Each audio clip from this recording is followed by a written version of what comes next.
Hi అండి, అందరికీ నమస్కారం. Welcome to my channel. ఈ వీడియోలో ఏపీ ప్రభుత్వ ఉద్యోగులకు మరియు పెన్షనర్లకు కీలక తాజా సమాచారం విడుదల పూర్తి వివరాలు ఈ వీడియోలో తెలుసుకుందాము. వీడియో ఎక్కడే కానీ స్కిప్ చేయకుండా ఎండ్ వరకు చూసేయండి. అప్పుడు ఇన్ఫర్మేషన్ పూర్తిగా అర్థమవుతుంది. అలాగే వీడియో చూస్తున్న ప్రతి ఒక్కరూ లైక్ చేయండి ఫ్రెండ్స్. ఈ వీడియోని తోటి ఉద్యోగ పెన్షన్ మిత్రులతో అయితే షేర్ చేయండి. కొత్తగా మన ఛానల్ చూస్తున్న వారైతే సబ్స్క్రైబ్ చేసుకోండి. సబ్స్క్రైబ్ చేసుకుంటే నేను చేసే వీడియోస్ మీ వరకు రీచ్ అవుతాయి. ఇక విషయానికి వచ్చినట్టయితే ఆంధ్రప్రదేశ్ రాష్ట్రంలోని సీనియర్ సిటిజన్లకు మరియు ప్రస్తుతం విధుల్లో ఉన్నటువంటి ప్రభుత్వ ఉద్యోగులకు సంబంధించి ప్రభుత్వము మరియు న్యాయ నిపుణులు రెండు అత్యంత కీలక అంశాలను అయితే వెల్లడించారు.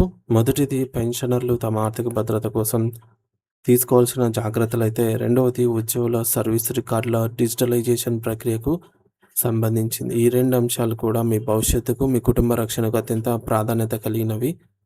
ముందుగా మన సీనియర్ సిటిజన్ పెన్షనర్ల విషయానికి వస్తే, చాలామందిలో ఒక సాధారణ అపోహ అయితే నెలకొంది. తమ ఆదాయ పన్ను పరిమితి కంటే తక్కువగా ఉన్నప్పుడు, అంటే పన్ను చెల్లించాల్సిన అవసరం లేనప్పుడు ఆదాయపు పన్ను రిటర్న్స్ ఎందుకు దాఖలు చేయాలని వారు భావిస్తూ ఉంటారు. కానీ పన్ను చెల్లించడం వేరు, ఆదాయపు రిటర్న్స్ దాఖలు చేయడం వేరు. ఐటీ రిటర్న్స్ అనేవి కేవలం పన్ను చెల్లింపు పత్రాలు మాత్రమే కాదన్నమాట. అవి భారతదేశ ప్రభుత్వం గుర్తించినటువంటి మీ అధికారిక ఆదాయపు ధృవీకరణ పత్రాలు. ఒకవేళ పెన్షనర్ కానీ దురదృష్టవశాత్ ఏదైనా ప్రమాదంలో మరణించినా, లేదంటే గాయపడిన మోటార్ వెహికల్ యాక్ట్ కింద 1988లోని సెక్షన్ 166 ప్రకారంగా వారి కుటుంబానికి అందాల్సినటువంటి పరిహారాన్ని నిర్ణయించడంలో ఈ యొక్క ఐటీ రిటర్న్స్ కీలక పాత్ర పోషిస్తాయి. న్యాయస్థానాలు పరిహారాన్ని లెక్కించేటప్పుడు గత 3 సంవత్సరాల ఆదాయపు ఆధారాలను ప్రధానంగా పరిగణలోకి తీసుకుంటాయి. ఉదాహరణకు, ఒక పెన్షనర్కు నెలకు 25,000 రూపాయలు పెన్షన్ పొందుతూ ఏటా 3 లక్షల ఆదాయాన్ని చూపిస్తూ రిటర్న్స్ దాఖలు చేస్తే, ప్రమాదం జరిగినప్పుడు సుప్రీంకోర్టు తీర్పుల ప్రకారం ఆ యొక్క ఆదాయానికి 10 రెట్లు లేదా అంతకంటే ఎక్కువ మొత్తాన్ని కూడా, అంటే సుమారు 30 లక్షల రూపాయల వరకు లేదా అంతకంటే ఎక్కువగా పరిహారాన్ని పొందే అవకాశం అనేది ఉంటుంది. ఐటీ రిటర్న్స్ లేకపోతే ఆదాయాన్ని నిరూపించడం కష్టతరమే. లభించే పరిహారం గణనీయంగా తగ్గిపోవచ్చు. కాబట్టి మీ యొక్క కుటుంబానికి ఆర్థిక భరోసా కల్పించేందుకు పన్ను పడకపోయినా సరే, మీరు పన్ను పరిధిలోకి రాకపోయినా ప్రతి ఏటా నిల్ రిటర్న్స్ను దాఖలు చేయడం అత్యంత ఉత్తమమైన మార్గం. ఇది ఒక బాధ్యతాయుతమైన పౌరుడిగా మీ ఆర్థిక రికార్డులను పారదర్శకంగా ఉంచుకోవడమే కాకుండా అత్యవసర సమయాల్లో మీ కుటుంబానికి అండగా నిలుస్తుంది. ఇక రెండవ ముఖ్యమైన అంశం, రాష్ట్ర ప్రభుత్వ ఉద్యోగులందరికీ సంబంధించిన నిధి పోర్టల్ మరియు ఈఎస్ఆర్ నమోదు ప్రక్రియ. ఆంధ్రప్రదేశ్ ప్రభుత్వం జారీ చేసిన తాజా ఉత్తర్వులు GOMS number 57 financial department dated on 20th July 2026 ప్రకారంగా ప్రతి ప్రభుత్వ ఉద్యోగి తమ సర్వీస్ రికార్డును తప్పనిసరిగా ఆన్లైన్ ద్వారా డిజిటల్ రూపంలో నిక్షిప్తం చేయాల్సి ఉంటుంది. గతంలో 2020లో ఇచ్చినటువంటి GOMS నెంబర్ 99 esr.ap.gov.inలో డేటా నమోదు చేసినప్పటికీ కూడా ఇప్పుడు ఆ మొత్తం వ్యవస్థను HRMS కోసం వాడుతున్నటువంటి నిధి పోర్టల్ నిధి.apcfss.inకు అనుసంధానం చేశారు. మరి దీనివల్ల ఉద్యోగి యొక్క నియామకం నుండి పదవి విరమణ వరకు ప్రతి ఒక్క చిన్న మార్పు కూడా ఆన్లైన్లోనే రికార్డ్ అవుతుంది. ఈ యొక్క ప్రక్రియలో భాగంగా డ్రాయింగ్ మరియు డిస్బర్సింగ్ ఆఫీసర్లు మరియు కార్యాలయ అధిపతులు తమ పరిధిలోని ప్రతి ఉద్యోగి యొక్క భౌతిక సర్వీస్ రికార్డును క్షుణ్ణంగా తనిఖీ చేయాలి. ఇకపోతే జూలై 31, 2026 నాటికి ఉండాల్సిన ప్రతి ఎంట్రీని కూడా పూర్తి చేసి ఆ పుస్తకాన్ని స్పష్టంగా స్కాన్ చేసి ఒకే PDF ఫైల్గా అయితే భద్రపరచాలి.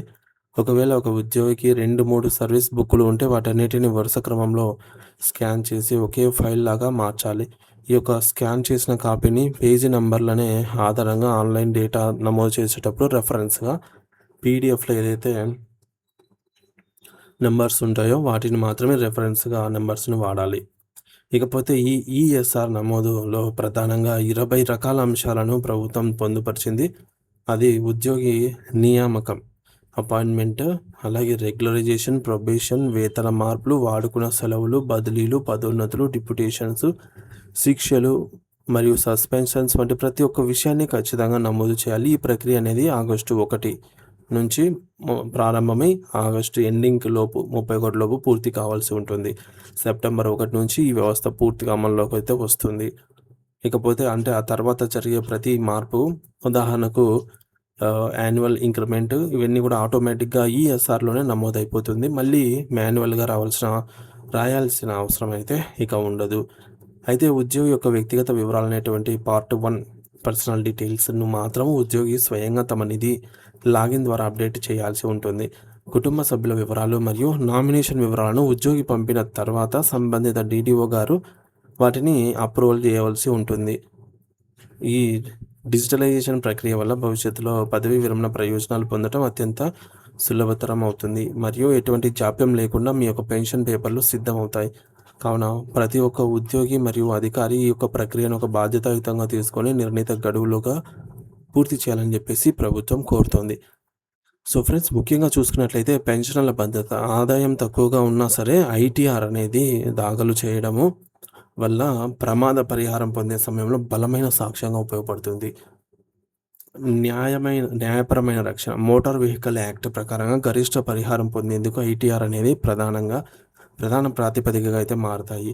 ఇక ఈఎస్ఆర్ గడువు ఆగస్టు 1 నుండి ఆగస్టు 31 లోపు ఉద్యోగులందరికీ సర్వీస్ డేటా అనేది పోర్టల్లో నమోదు కావాల్సి ఉంటుంది. సెప్టెంబర్ 1 నుండి ప్రతి సర్వీస్ ఈవెంట్ కూడా ఆన్లైన్ ద్వారా ఆటోమేటిక్గా నమోదవుతుంది.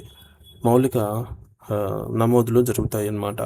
ఇక డీడీఓల బాధ్యత భౌతిక సర్వీస్ రిజిస్టర్లను స్కాన్ చేసి పేజ్ నెంబర్లను సరిచూడటం మరియు డేటాను ఆమోదించడం డీడీఓలో కీలక పాత్ర పోషించాలన్నమాట. ఇకపోతే వ్యక్తిగత వివరాలు ఉద్యోగులు తమ సొంత నిధి లాగిన్ ద్వారా ఫ్యామిలీ పెన్షన్ మరియు నామినేషన్ వివరాలను ముందే అప్డేట్ చేసుకోవాలి. వాటిని డీడీఓ గారు అప్రూవ్ చేస్తారు. ఇకపోతే సమగ్ర రికార్డు నియామకం నుండి రిటైర్మెంట్ వరకు 20 రకాల సర్వీస్ అంశాలను డిజిటలైజ్ చేయడం ద్వారా పారదర్శకత అనేది పెరుగుతుంది. సో ఇది ఫ్రెండ్స్ ఇప్పటి వరకున్న తాజా సమాచారము. సో వీడియోని తప్పకుండా లైక్ చేయండి, అలాగే వీడియోని షేర్ చేయండి. మీ అభిప్రాయం ఏమిటనేది కామెంట్ బాక్స్లో కామెంట్ ద్వారా తెలియజేయండి friends. Thank you for watching this video.